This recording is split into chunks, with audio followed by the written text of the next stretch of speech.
All right. Well, hi, I'm Daniel Corey. We're here with Guitar Girl Magazine on the floor at NAMM 2020. I'm with Lisa S. Johnson, photographer and author, and we're going to talk about a book that she has out and a new one that is coming. So, but first, Lisa, how are you? How's the show going for you? Dan, it's been phenomenal. This year, we've had so many artists stop by and say hello in the booth for guitars, whose guitars I photographed, or guitarists whose guitars I'm going to photograph. Oh, nice. So it's been really nice to rap with them. We've been asking them a special question. If you could photograph any guitar from rock history, whose would it be? And it's been really cool to hear artists like Susie Quattro and Doug Aldrich from Whitesnake and Rudy Sarzo from Quiet Riot and Frank Hannon from Tesla all come through and give us a unique answer of what guitar they would love to photograph. I'd love to play. Yeah. So it's been fun. Very cool, very cool. And so right now you have already released this beautiful book here. Yes, this was the softcover edition of my first book, 108 Rock Star Guitars. The hardcover edition came out in fall of 2013, and then Hal Leonard followed up and dropped the softcover in 2014, and now I'm working on my second book. That's great. I gotta say, like, I personally have worked in publishing a bit, and just like a name like Hal Leonard, that you know you're associated with Hal Leonard, a publisher like that. That's pretty cool, right? Yeah, it's very cool. Yeah. It's a real honor. Yeah. The hardcover came out, and I walked it over to the Hal Leonard booth at NAMM in 2013, and they were like, "Wow, we love this book. We'd love to do the softcover edition. Let's go." Yeah. Very cool, very cool. And you just and there's also a Japanese language. Yes, edition. Ritter Music released it in Japan just last year. Yeah, about 6 months ago. Yeah. Oh, that's nice when you have a title like that, and you can repackage it and keep it going. Absolutely, yeah. And I'm so excited to have it in the Japanese marketplace because there's such guitar aficionados over there. So that's cool. You have to go over and do a signing in Tokyo. I haven't done it yet. I'd like to, this coming year. Cool. I'm busy working on this second book, so it's been hard to get over there. And I'm going to be wrapping up the second book by the spring of this year, so my time will be freed up to do that. Very cool. Just a couple more questions about this one, and then we'll move on to the next one. Just a basic rundown of this book. Now, so you're photographing a lot of very notable guitarists, very notable players. What are you wanting to expose to the audience concerning these guitars? Well, what I do is I photograph the wear and tear details of guitars that the fans can't see because they can't get that close to it. Yeah. And the backside of the guitars, and how the artists personalize them with stickers or they're playing, the wear and tear over the years, and how that personifies the artist without them being in the actual photo. So it's guitar is art, they're intimate portraits of the guitars versus intimate portraits of the artist, which has already been done. I mean, you can go on the internet and see all these amazing photographs of artists, but these are of their guitars. And Keith Richards, Ronnie Wood, is in this first book. Billy Gibbons, Dusty Hill, Steve Morse, who was in the booth here yesterday, Nancy Wilson. Wow. Just so many luminaries. Les Paul wrote the foreword for it. He was the first guitar that I photographed that was notable. Wow. And we became friends over the years, and he wrote the foreword. So wonderful.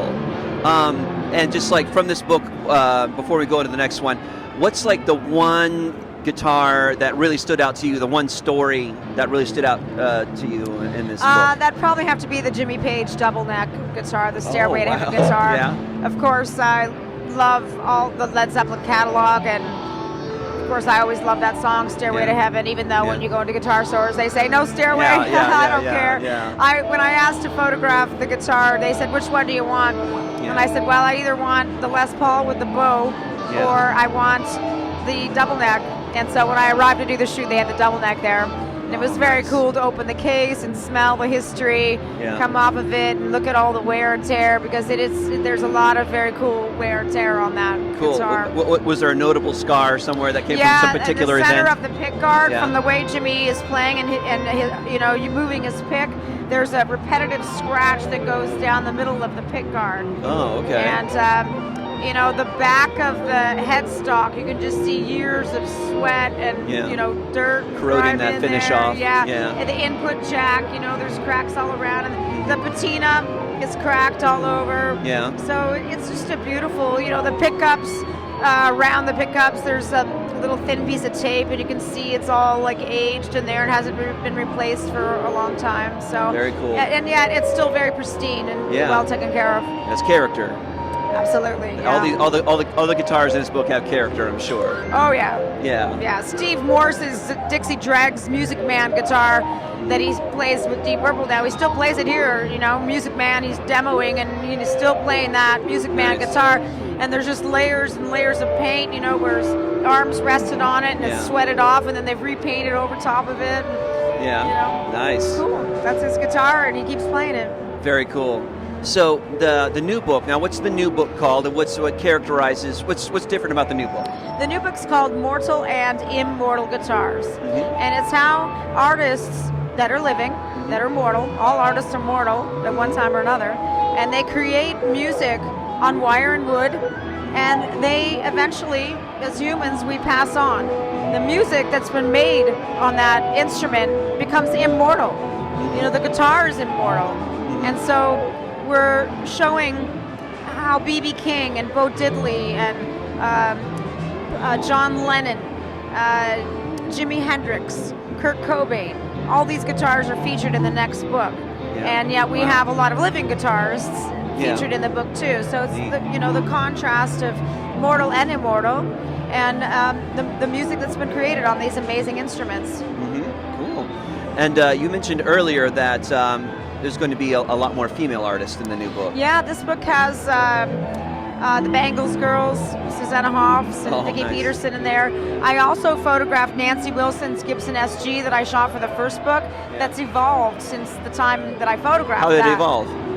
Well, with more wear and tear on it. Yeah, okay. And she added a big sticker on the back because her father was a veteran, and she put a sticker on the back honoring veterans. And Nick West, she's a up-and-coming artist, bass player that's phenomenal, that was working with Prince right at the moment that he passed away. He was kind of her next protege. Her bass is featured in there. Nita Strauss is in there, Alice Cooper's guitar player, and Lita Ford, the Queen of Metal. Yeah. I'm so proud to have worked with her. Very cool. Yeah, so a lot of incredible artists. Bonnie Raitt's in the first book, but Lucinda Williams, Trussart guitar is in this next book.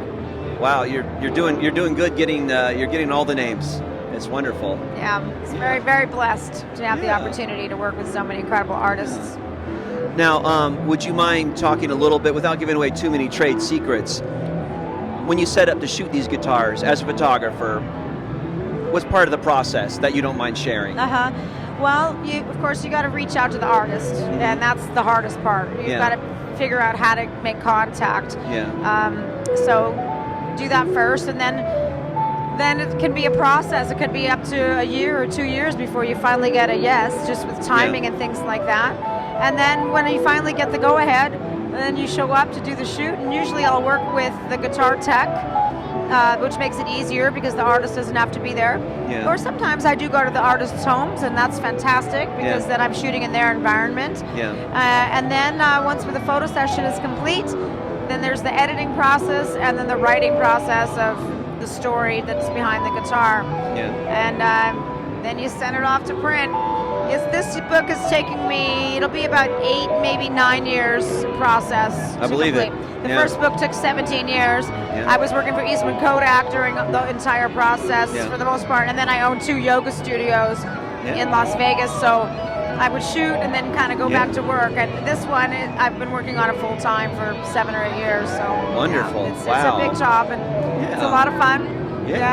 Have you worked in any other area of publishing? Have you, as far as like, have you shot for magazines or anything? Like that? Well, this book has been covered 108 Rockstar Guitars in every guitar magazine you can imagine, and Guitar Girl as well has interviewed me a couple times before. So I appreciate you guys coming back. Yeah, sure. And in terms of my publishing things in other magazines other than in editorials that have been written about my work, I haven't.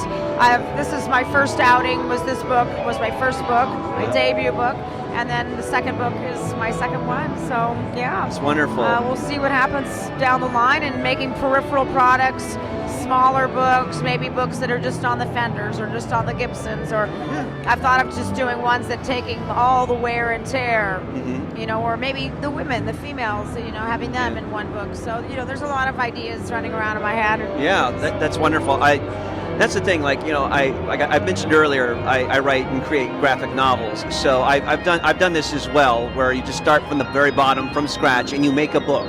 You know, and it's a completely entrepreneurial effort, and I just, having done it myself, I have all the admiration and respect for you in the world, because it is a task.